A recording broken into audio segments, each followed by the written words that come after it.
Welcome back. The Prime Minister has just tweeted on marking the 45 years of national emergency that was imposed in June 1975. Prime Minister saluted those who fought for the protection of democracy during the emergency era. He also said that he salutes the sacrifices that have been made by those who fought back against emergency rules. We have Tejinder with us to give us details on the same because Tejinder, it was basic rights, civil liberties that were snatched from the people. Whether that was given to them but their constitutional rights to enjoy.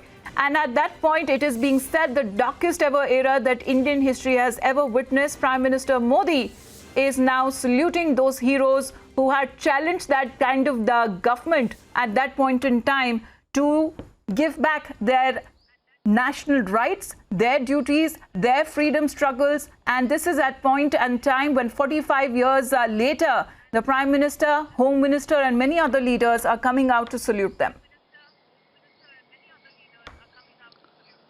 See, Amita, as the Prime Minister rightly pointed out that 45 years ago, it was the darkest period in the Indian history of Indian democracy when the Indira Gandhi-led Congress government imposed emergency across the nation. Today, the Prime Minister is paying 45 years down the lane. Prime Minister Narendra Modi is paying his homage to all those who had to suffer, those who were tortured, those who were arrested. Prime Minister Narendra Modi tweeted, I'll read it out, आज से ठीक 45 वर्ष पहले देश पर आपातकाल थोपा गया.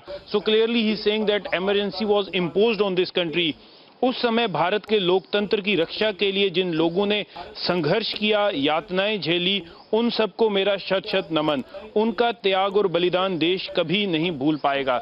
So clearly Prime Minister is paying his homage, saying that he is sending his respect to all those who suffered, who were tortured, who were arrested during that darkest period of the democratic history of India.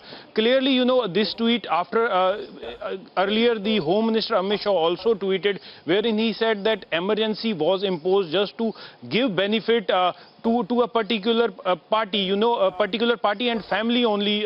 Amit Shah also tweeted that on this day 45 years ago, one family's greed for power led to the imposition of the emergency. You know, history is witness to the fact that it was Indira Gandhi's sheer lust for power, her desire to rule this nation, and that is why she got the emergency imposed. Rights of press that were put down, that were curtailed. Many of those political opponents during that government phase, they were jailed.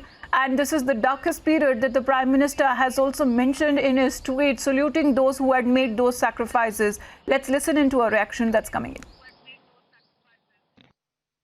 जब देश में आपातकाल लगाया गया, तब उसका विरोध सिर्फ राजनीतिक दायरे तक सीमित नहीं रहा था, राजनेताओं तक सीमित नहीं रहा था, जेल के सलाखों तक आंदोलन सिमट नहीं गया था. जन जन के दिल में एक आक्रोश था, खोए हुए लोकतंत्र की एक तड़प थी. दिन रात जब समय पर खाना खाते हैं तब भूख क्या होती है इसका पता नहीं होता है. वैसे ही सामान्य जीवन में लोकतंत्र के अधिकारों की क्या मजा है वो तो तब पता चलता है जब कोई लोकतांत्रिक अधिकारों को छीन लेता है. आपातकाल में देश के हर नागरिक को लगने लगा था कि उसका कुछ छीन लिया गया है. जिसका उसने जीवन में कभी उपयोग नहीं किया था वो भी अगर छीन गया है तो उसका एक दर्द उसके दिल में था. और ये इसलिए नहीं था कि भारत के संविधान ने कुछ व्यवस्थाएं की हैं जिसके कारण लोकतंत्र पनपा है. समाज व्यवस्था को चलाने के लिए संविधान की भी जरूरत होती है, कायदे कानून नियमों की भी आवश्यकता होती है, अधिकार और कर्तव्य की भी बात होती है. लेकिन भारत गर्व के साथ कह सकता है कि हमारे लिए कानून नियमों से परे लोकतंत्र हमारे संस्कार है, लोकतंत्र हमारी संस्कृति है, लोकतंत्र हमारी विरासत है. और उस विरासत को लेकर के हम पले बड़े लोग हैं और इसलिए उसकी कमी देशवासी महसूस करते हैं. और आपातकाल में हमने अनुभव किया था और इसीलिए देश अपने लिए नहीं, एक पूरा चुनाव अपने हित के लिए नहीं, लोकतंत्र की रक्षा के लिए आहूत कर चुका था. शायद दुनिया के किसी देश में वहां के जन जन ने लोकतंत्र के लिए अपने बाकी हकों की, अधिकारों की, आवश्यकताओं की परवाह न करते हुए सिर्फ लोकतंत्र के लिए मतदान किया हो तो ऐसा एक चुनाव इस देश ने 77 में देखा था.